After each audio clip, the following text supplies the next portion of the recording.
Hello guys! Hello! This is for Pisces. Welcome dito sa aking channel, Kapalaran 888 Pisces. Alamin natin Pisces, ang general reading message para sa inyong lahat. So, this is for the 2026. So, advanced reading tayo. Titingnan natin Pisces kung anong message ang para sa inyo ngayong 2026. So, this is general reading. Titingnan lang natin kung ano yung mga mangyayari or posible na emotion or anything na pwedeng lumabas dito sa tarot mo. So, this is in general. So, titingnan natin yung money, yung career, yung emotion, and spiritual message para sa inyo sa buong taon ng 2026. So, unahin muna natin yung pera. Okay. Na pre-shuffle ko na siya. Na-divinate na din natin yung mga baraha. So, ready na siya. Pero, ulitin ko ulit. Alright.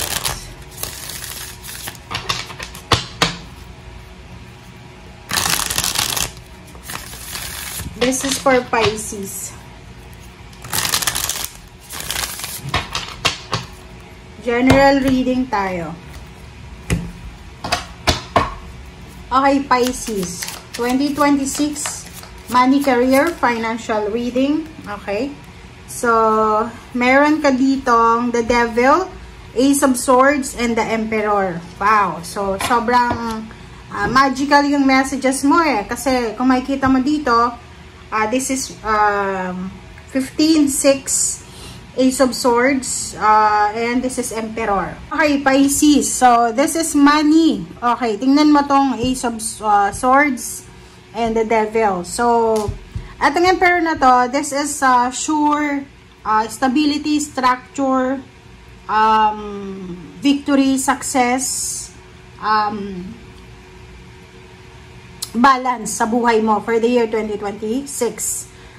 Yung Ace of Swords na to, this is a yes card. So, sinasabi ng baraha dito na if you are parang planning or parang nag-wish ka, nagmamanifest ka ng any stability and balance sa year 2026. Halimbawa ngayon, na 2025, nakafocus ka dito sa stability. Like, kung makikita mo dito, this is literal talaga na contract signing, pwedeng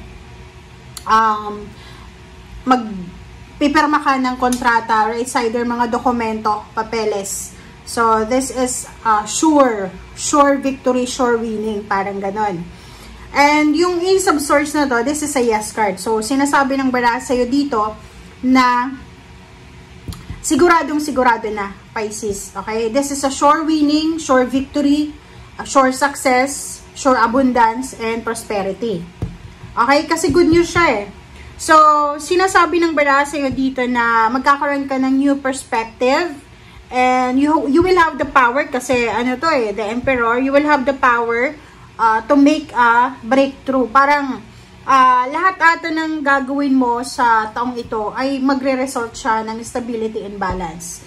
But the problem is, there's a devil here. So, yung devil naman, alam naman natin, this is Capricorn energy. So, kung ikaw ay connected sa Capricorn, kailangan sa 2026, iwasan mo na siya. Okay? You need to put boundaries around sa sarili mo laban sa mga Capricorn nito or any devil energy. Ano yung mga devil energy? So, yung mga devil energy na yan is yung mga unhealthy habits natin. Unhealthy lifestyle, unhealthy habits. Like, for example, yung iba sa inyo dyan, mabilis kayong ma-trigger, lalo na sa emotion. Mabilis kayong madala sa temptation, mabilis mapagod, parang ganon. Mabilis kayong mawala ng ng interest, okay? So, sinasabi ng baraha sa'yo dito na for the year 2026, in terms of money, yung pakiramdam natin na like yung kumukontra tayo sa success natin. Yung mga what if mo na dyan, or yung parang nandun ka na pero nag-what if ka pa, 'di ba? So, sinasabi ng baraha sa'yo na the year 2026, in terms of money, you need to stay away from temptation. Stay away from any addictions. Ang addiction naman, hindi lang naman yan tungkol sa chemical na addiction. This is addiction sa online shopping, spending, overspending, addiction sa pagiging negative, addiction sa pagiging, tawag dito, yung tamad. Kasi yung katamaran is addiction yun eh. Kasi araw-araw natin yung ginagawa, diba? So, yung negative habits mo or unhealthy attachment regarding sa money, kailangan mo nang alisin yan. Alright? So, sinasabi ng bara sa'yo dito na unhealthy obsession sa kung ano man na trabaho, negosyo, or since ang pinag-uusapan natin dito is pera, material, so kailangan mong labanan yung temptation. Okay, so this devil card, makikita mo naman, talagang kailangan ng balance. So, like for example, for the past few years, especially 2025, kung may mga connection ka or attachment ka sa mga tao na alam mo na nagiging rason para magkaroon ka ng problema financial, kailangan mong umalis. Kasi this is about, like yung mga negative na tao yung may mga tao talaga na parang vampira sila, 'di ba? Sila yung tinatawag na energy vampires. Sila din yung tinatawag na financial vampires. Ito yung mga taong once na nakadikit sa'yo, parang sinisip-sip nila lahat ng blessings mo or sinisip-sip nila yung pera mo, parang ganun. So, dito sa barahan na to, since money yung pinag-uusapan natin dito, Pisces, kailangan mo daw na labanan yung tukso ng codependency, especially sa material, sa money and power. Kasi may power dito, may pera. So, sinasabi ng baraha sa atin, wag tayong masyadong materialistic, but make sure na balance lang. Okay? Kailangan nating magsipag, kailangan nating umiwas sa tukso ng pagiging tamad. And sinasabi ng baraha sa atin dito na if you are feeling stuck, feeling entrapped sa year 2025 because of financial or emotional, sinasabi ng baraha sa iyo dito na this year of 2026, kailangan mo na kumbaga, kontrolin ang sarili mo. Okay? Regarding sa pera naman, sinasabi ng baraha sa atin na marami tayong mga plano sa usaping salapi. So, sinasabi ng baraha dito, since you have the power here, you have the Ace of Swords, sinasabi ng baraha na sobra-sobra yung focus mo tungkol sa finances. Nakikita ko sa'yo dito, magtatrabaho ka gabi at araw, parang overtime, parang ganon. Or yung mga nasa bahay lang, work from home, pwedeng nagtatrabaho kayo the whole day, and yung night nyo is rest day nyo, parang ganun. And nakikita ko yung pagiging workaholic nyo. So, nakikita ko sa inyo dito, na sinasabi ng baraha sa inyo dito na, if ever lang, na mayroon sa inyo ngayon 2025, na mga Pisces na hindi na kayo masaya, sa current na situation nyo sa trabaho, oras na daw para gawin mo yung kung ano yung nararapat na solusyon. Okay? These three cards ay, kumbaga, this is a powerful reminder para sa inyo, Pisces, na kailangan natin i-identify kung ano yung mga triggers natin, kung ano yung mga devil natin sa buhay, lalo na sa usaping financial. Like for example, alam mo na kumikita ka ng tama lang or malaki, pero hindi ka nakakapag-save for several years because there's a temptation. So, kailangan mong i-identify siya. And you will get the power. Personal power mo to So, dito sinasabi na you will have the ability to break free from whatever na nagbabind sa'yo or nagko-connect sa'yo sa mga negative. Okay? And you will have the balance. Okay? You will have healthy balance between the happiness, between the luxury. Okay? Between the happiness, between the luxury. And lahat ng nawala sa'yo, once na naalis mo na ito, ay posibleng ibalik yan sa'yo. Okay? So, nakikita natin sa usaping salapi, meron dito ng mga Pisces na sobrang magiging workaholic o overworking, diba? Workaholic kayo this year 2026. Nakikita din natin dito yung stability and balance. So, yung iba sa inyo dyan na wino-workout nyo yung salary increase nyo, yung higher position, or anything na pwedeng magdala sa inyo ng financial success, 2026 is your year. Kumbaga, this is the year of year ng horse na siya talaga yung aarangkada talaga. Sisipa talaga yung career mo sa 2026. Okay, thank you. So, let's check the love life. Okay, so what's the love life for Pisces? This is general. Oh, bulol na tayo. This is general reading, guys. So, yun. Yung first 3 cards mo, sinasabi na aarangkada, sisipa yung success mo ng 2026. Yung mga bagay na hindi mo nagawa sa 25, ay posibleng magawa mo sa 2026. And yung 2026, guys, is just a recovery, eh. So, wag mong pressurein yung sarili mo, ah. Okay, this situation will result in bad karma. OMG, relationship. Tingnan natin. You are bringing powerful motions into this. And brand new stable beginning. So, yun. Meron kang 3 cards dito, Pisces. So, you have parang warning siya. This is a reminder, a warning para sa inyo, Pisces. So, first 3 cards natin para sa love and relationship. Ito yung message sa'yo. Makinig ka. Sinasabi ng Barasio, Pisces, na isang sitwasyon sa love life ang posibleng mag-result sa bad karma. So, there's a relationship. Like, are you married? Are you in a relationship? Are you in a stable relationship? Committed relationship? Boyfriend, girlfriend, asawa, live-in partner, or anuman ang, kumbaga, label nyo sa inyong relationship. Pag alam mong may relationship ka, there's a devil here. So, sinasabi ng barahan na umiwas tayo sa kung ano man na pwedeng maging rason para masira ang relationship natin. Doon sa mga committed, ha, yun may mga karelasyon kayo, pagpasok ng 2026, if ever mayroong mga temptation dyan, may magkakagusto sa'yo, may magpaparamdam sa'yo, may magsisend sa'yo ng friend request, may mga exes na pwedeng bumalik sa buhay nyo, mag-iingat tayo. Huwag tayong padadala dito sa negative na to. Kasi, ang sitwasyon na yan ay posibleng mag-result sa bad karma. Siyempre, di ba? Pag alam mo na mali, huwag kang papasok sa relationship na mali. Okay? Next card natin is you are bringing powerful emotions into this.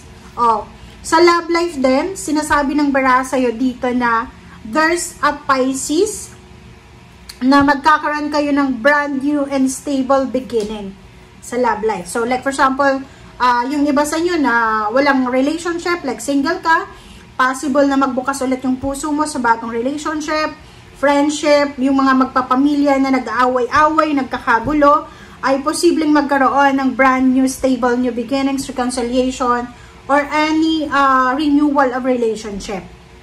So, in terms of relationship, you are bringing powerful emotions. So, ibig sabihin, sa relationship mo, mapaasawa man, anak, kapatid, kaibigan, magulang, kaibigan, kaklase, katrabaho, kakilala, ikaw ay ang isa sa mga magdadala ng isang powerful na emotion. Okay? So, ibig sabihin, malaki. Malaki yung ambag mo. Okay? So, yung taong 2026 is marirealize ng mga tao sa paligid mo kung gaano ka ka-importante sa buhay nila.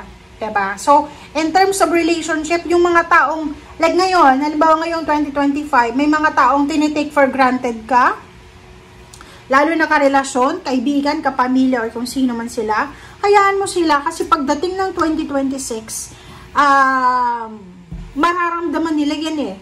Kahit ngayon, by the end of 2025, December, mararamdaman nila kung ano ba ang halaga mo sa relationship, sa pamilya, sa magulang, sa ganyan. So, kailangan mong maging, be patient lang. Huwag tayong mag-kikim-kim ng galit. Kasi, alam mo, yung lahat ng mga gumawa ng masama sa'yo, okay, lahat yan ay may bad karma. So, hayaan mo lang, okay? Walang masama sa pagiging mabuting tao. Walang masama sa pagiging mabuti lang, humble lang. Okay? Yung mga taong gumawa sa'yo ng masama, hayaan mo lang. Kasi may kanya-kanya tayong karma. So, they have their own karma, may karma ka rin. So, kung gumawa sila ng masama sa'yo, hayaan mo lang. Okay, so what's the general message? Ano ba? Ito yung lahat. Kung ano man lumabas dito, ito na yun. Okay, general message natin is Two of Swords, Three of Cups, the Sun, wow, and, okay, ang galing, ang ganda. Four of Wands, and Six of Pentacles, the Lovers, okay, ang ganda ng baraha mo ha. Okay, tingnan mo, Pisces. Sobrang ganda na ito guys. I hope na tama yung alignment natin, kasi hindi masyadong maganda yung, ano ko eh, yung settings natin ngayon eh. Okay. Sa Pisces, tingnan mo siya. 1, 2, 3, 4, 5, 6, 7. So, 7 card. Okay, it's number 7. Okay. So, yung first card mo dito, this is Two of Swords. So, meron sa inyo dito, Pisces, na 2025 or 23, 24, 25, parang, ano eh, hirap kayo na magdesisyon. Isang napakahirap na desisyon ang posibleng ibabalik ng 2026. Okay? There's a celebration coming. Okay? So, since mayroon ditong lovers, so yung mga Pisces na hindi pa kasal, possible kayong magpakasal. Yung mga Pisces na they're planning for a renewal of vows, meron ditong mga Pisces. Meron ditong Pisces, kasi itong Three of Cups, this is celebration, and the Sun is happy moments, happy celebration. Siya yung pinakamasaya. So, sinasabi ng baraha sa'yo dito na, for the year of 2026 Pisces, ihanda mo ang sarili mo, okay? Prepare yourself. Okay? Wala nang ano to ha, wala nang second thoughts. Wala nang second thoughts.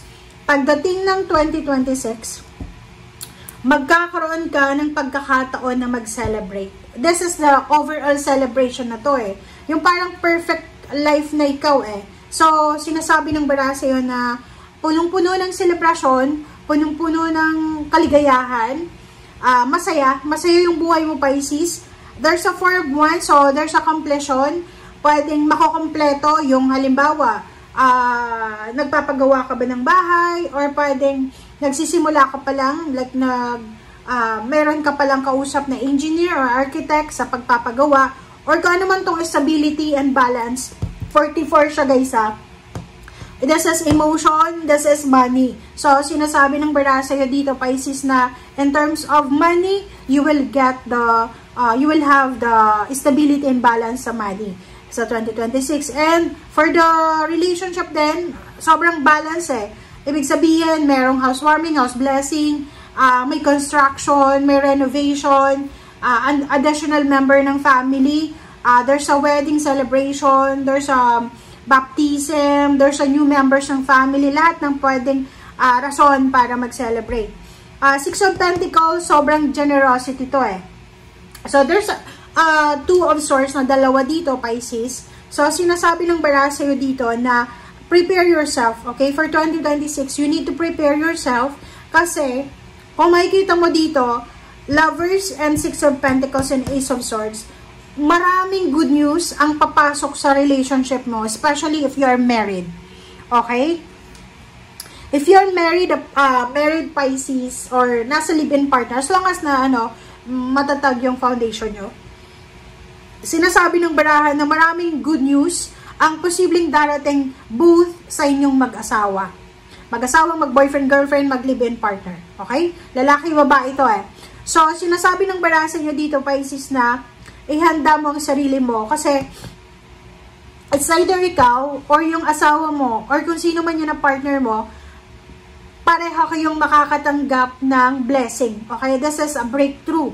So, Six of Pentacles, the universe is super, super generous sa inyong dalawa. So, kumbaga ano to eh, balance talaga yung buhay mo ng 2026. Kasi yung Six of Pentacles dito, this is financial balance, financial health. So, kung halimbawa kailangan ng tulong ng husband mo or ng wife mo ng pera, kaya mong may provide. If ever ikaw naman yung may kailangan, kaya niyang i-provide sa'yo. So, there's a Four of Wands here. May couple din na sila, committed sila sa relationship nila. At the same time, committed sila sa plano nila. So, may plano silang magpatayo ng bahay. may plano silang lumipat ng bansa, may plano silang magkaroon ulit ng baby, may plano silang mag-create ng business. Basta nakikita natin dito, sobrang blessings to eh. This is a new chapter, new beginnings, clarity. So, kumbaga, sinasabi ng bara sa'yo na both partners na yan ay sobrang generous sa bawat isa. Okay? Nakikita nyo ba guys ang mga cards? Ayop nakikita nyo ha. Okay, so let's check. Ano ba? This is the last deck. Ano ba ang message ng spiritual helpers, guides, angels, archangels sa inyo? This is for Pisces. Okay. This is for Pisces.